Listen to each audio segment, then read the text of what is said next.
ಚಟುವಟಿಕೆಯನ್ನು ನಡೆಸುತ್ತಾ ಬಂದಿರುವಂಥದ್ದು ತಮಗೆಲ್ಲರಿಗೂ ಗೊತ್ತಿರುವಂಥ ವಿಷಯ.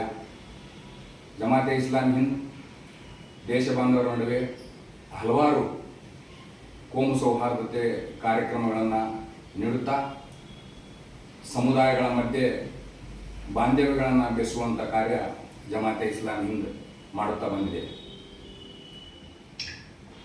ಈಗ ಪತ್ರಿಕಾಗೋಷ್ಠಿ ಕರೆಯುವಂಥ ಉದ್ದೇಶ ಇದೇ ತಿಂಗಳು ದಿನಾಂಕ 12ರಿಂದ 22ರವರೆಗೆ ಪ್ರವಾದಿ ಮುಹಮ್ಮದರ ಜನ್ಮದಿನಾಚರಣೆಯ ಅಂಗವಾಗಿ ಪ್ರವಾದಿ ಮುಹಮ್ಮದ್ ಮಹಾನ್ ಚಾರಿತ್ರ್ಯವಂತ ಎಂಬ ಒಂದು ಕೇಂದ್ರೀಯ ವಿಷಯದಡಿಯಲ್ಲಿ ಜಮಾತೆ ಇಸ್ಲಾಮಿ ಹಿಂದ್ ರಾಜ್ಯಾದ್ಯಂತ ಒಂದು ಅಭಿಯಾನ ನಡೆಸ್ತಾ ಇದೆ.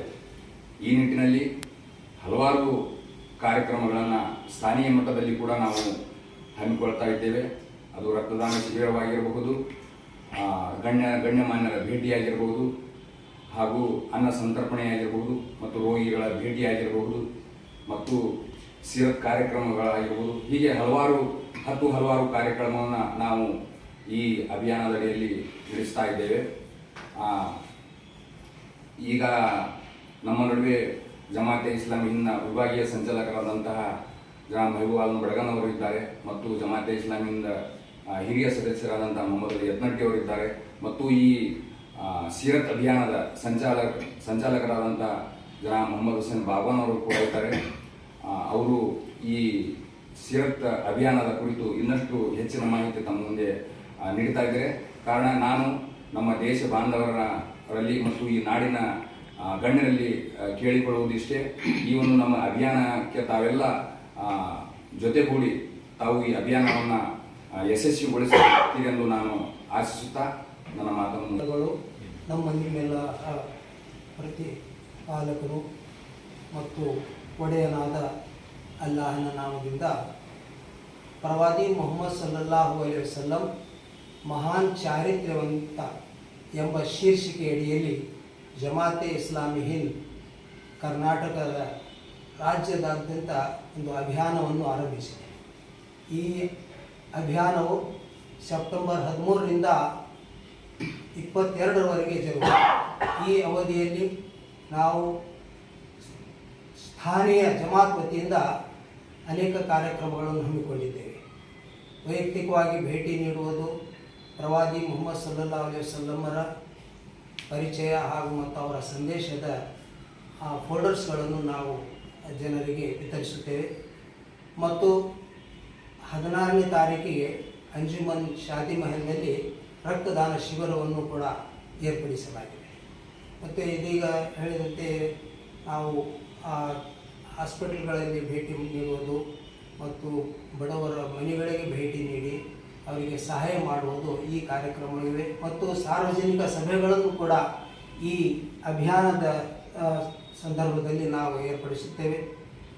ಕಾರಣ ಈ ಅಭಿಯಾನದ ಸದುಪಯೋಗವು ಸರ್ವ ಜನರು ಇಳಕಲ್ ನಗರದ ಹಾಗೂ ಸುತ್ತಮುತ್ತಲಿನ ಹಳ್ಳಿಗಳ ಜನರು ಇದರ ಸದುಪಯೋಗ ಸರ್ವಸ್ತುತಿ ಆ ದೇವನಿಗೆ ಮೀಸಲು.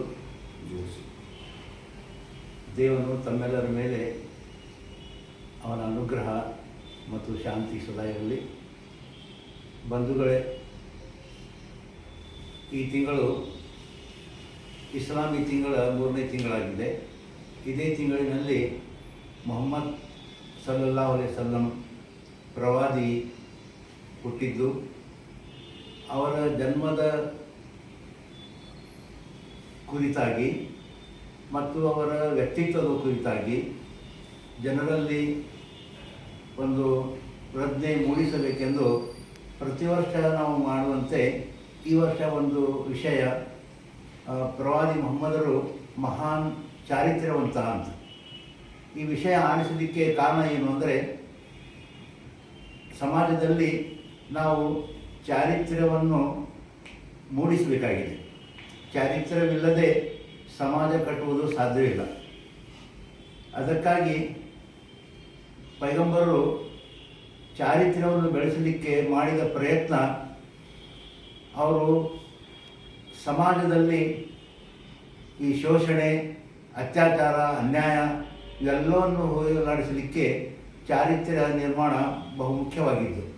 ಆ ಚಾರಿತ್ರ್ಯ ನಿರ್ಮಾಣಕ್ಕಾಗಿ ಅವರು ಮಾಡಿದಂಥ ಕಾರ್ಯ ಏನು ಅಂದರೆ ಮೂಲವಾಗಿ ಅವರು ದೇವನ ಮೇಲೆ ವಿಶ್ವಾಸವನ್ನು ಇರಿಸುವುದು ಮತ್ತು ಜೀವನಕ್ಕೆ ಬೇಕಾದಂಥ ಚಾರಿತ್ರ್ಯ ಯಾಕೆ ಅಂದರೆ ಈ ಯಾವುದೇ ಒಂದು ಆಟ ನಡಿಬೇಕಾದರೆ ಅದಕ್ಕೆ ಒಂದು ನಿಯಮಗಳು ಇರ್ತವೆ. ಅದರಂತೆ ಜೀವನವನ್ನು ಸಾಗಿಸಲಿಕ್ಕೆ ಕೂಡ ಕೆಲವು ನಿಯಮಗಳು ಮತ್ತು ಅದಕ್ಕೊಂದು ಚೌಕಟ್ಟು ಇರದಿದ್ದರೆ ಅದು ಜೀವನ ಸುಗಮವಾಗಿ ನಡೆಯಲಿಕ್ಕೆ ಸಾಧ್ಯ ಇಲ್ಲ. ಅದಕ್ಕಾಗಿ ಚಾರಿತ್ರ್ಯ ಒಂದು ಕಟ್ಟುನಿಟ್ಟಾಗಿದೆ. ಅದರಂತೆ ಜೀವನವನ್ನು ಸಾಗಿಸಿದಾಗ ಮಾತ್ರ ಒಂದು ಸುಖಮಯವಾದಂಥ ಜೀವನ, ಒಂದು ಸಾಮಾನ್ಯವಾದಂಥ ಚಾರಿತ್ರ್ಯ ಎಲ್ಲರಲ್ಲಿ ಬೆಳೀಬೇಕು.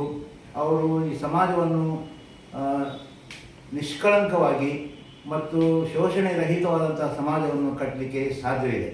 ಅದಕ್ಕಾಗಿ ಮೊಟ್ಟ ಮೊದಲು ದೇವನ ಮೇಲೆ ವಿಶ್ವಾಸವಿರಬೇಕು. ಈ ಕಟ್ಟಳೆಗಳು, ಈ ನಿಯಮಗಳು ಆ ದೇವನಿಂದ ಬಂದಾಗ ಮಾತ್ರ ನಾವು ಅದನ್ನು ಮಾಡಲಿಕ್ಕೆ ಸಾಧ್ಯವಿದೆ. ಮನುಷ್ಯರು ಈ ಯಾವುದೇ ಕಟ್ಟುನಿಟ್ಟುಗಳನ್ನಾಗಿ ತಾವೇ ಮಾಡಿಕೊಂಡಾಗ ಅದರಿಂದ ಆಗುವಂಥದ್ದು ಒಳ್ಳೆಯದು ನಮಗೆ ಕಾಣಲಿಕ್ಕೆ ಸಾಧ್ಯ ಇಲ್ಲ. ನಮ್ಮ ಸೃಷ್ಟಿಕರ್ತ ಮಾತ್ರ ಇದನ್ನು ನೀಡಲಿಕ್ಕೆ ಸಾಧ್ಯವಿದೆ. ಆ ಪ್ರವಾದಿ ಮೊಹಮ್ಮದರು ದೇವನ ಸಂದೇಶದಂತೆ ಈ ಜೀವನ ಹೇಗೆ ಸಾಗಿಸಬೇಕು, ಬದುಕು ನಡೆಸಲಿಕ್ಕೆ ಯಾವ ಕಟ್ಟಳೆಗಳು ಬೇಕು ಎನ್ನುವಂಥದ್ದು ತಿಳಿಸಿಕೊಟ್ಟಿದ್ದಾರೆ. ಅದರಂತೆ ಈ ಜೀವನ ಇದಕ್ಕೆ ಕೊನೆ ಸಾವು ಅಲ್ಲ, ಆ ಸಾವಿನ ನಂತರ ಒಂದು ಜೀವನವಿದೆ. ಆ ಅಲ್ಲಾಹನಲ್ಲಿ ನಾವು ಇಲ್ಲಿ ಮಾಡಿದಂಥ ಕರ್ಮದ ಲೆಕ್ಕವನ್ನು ಒಪ್ಪಿಸಬೇಕಾಗಿದೆ. ಈ ನಿಯಮವನ್ನು ಅವರು ಶಾಶ್ವತವಾಗಿ ಎಲ್ಲರ ಮನಸ್ಸಿನಲ್ಲಿ ಮೂಡಿಸಲಿಕ್ಕೆ ಪ್ರಯತ್ನ ಪಟ್ಟರು. ಅದರಂತೆ ಒಂದು ಉತ್ತಮವಾದಂಥ ಸಮಾಜವನ್ನು ಅವರು ನಿರ್ಮಿಸಿದರು. ಅದೇ ಸಂದೇಶವನ್ನು ಈ ತಿಂಗಳು ನಾವು ಪ್ರಯತ್ನ ಮಾಡ್ತಾ ಇದ್ದೇವೆ. ಚಾರಿತ್ರ್ಯ ನಿರ್ಮಾಣ ಆಗಬೇಕು, ಎಲ್ಲರೂ ಸಹಬಾಳ್ವೆ ಜೀವನ ಮಾಡಬೇಕು ಮತ್ತು ಶಾಂತಿ ನೆಮ್ಮದಿಯಿಂದ ಈ ಜೀವನದಲ್ಲಿ ಬದುಕಬೇಕು ಅನ್ನುವಂಥ ಉದ್ದೇಶಕ್ಕಾಗಿ ಈ ಕಾರ್ಯಕ್ರಮವನ್ನು, ಈ ಅಭಿಯಾನವನ್ನು ನಾವು ಹಮ್ಮಿಕೊಂಡಿದ್ದೇವೆ. ತಾವೆಲ್ಲರೂ ಇದಕ್ಕೆ ಸಹಕರಿಸಬೇಕೆಂದು ಕೇಳುತ್ತಾ ನನ್ನ ಮಾತನ್ನು ಮುಗಿಸ್ತಾ ಇದ್ದೇನೆ. ಆ ದೇವನ ಶಾಂತಿ ಅನುಗ್ರಹ ತಮ್ಮೆಲ್ಲರ ಮೇಲೆ ಇರಲಿ.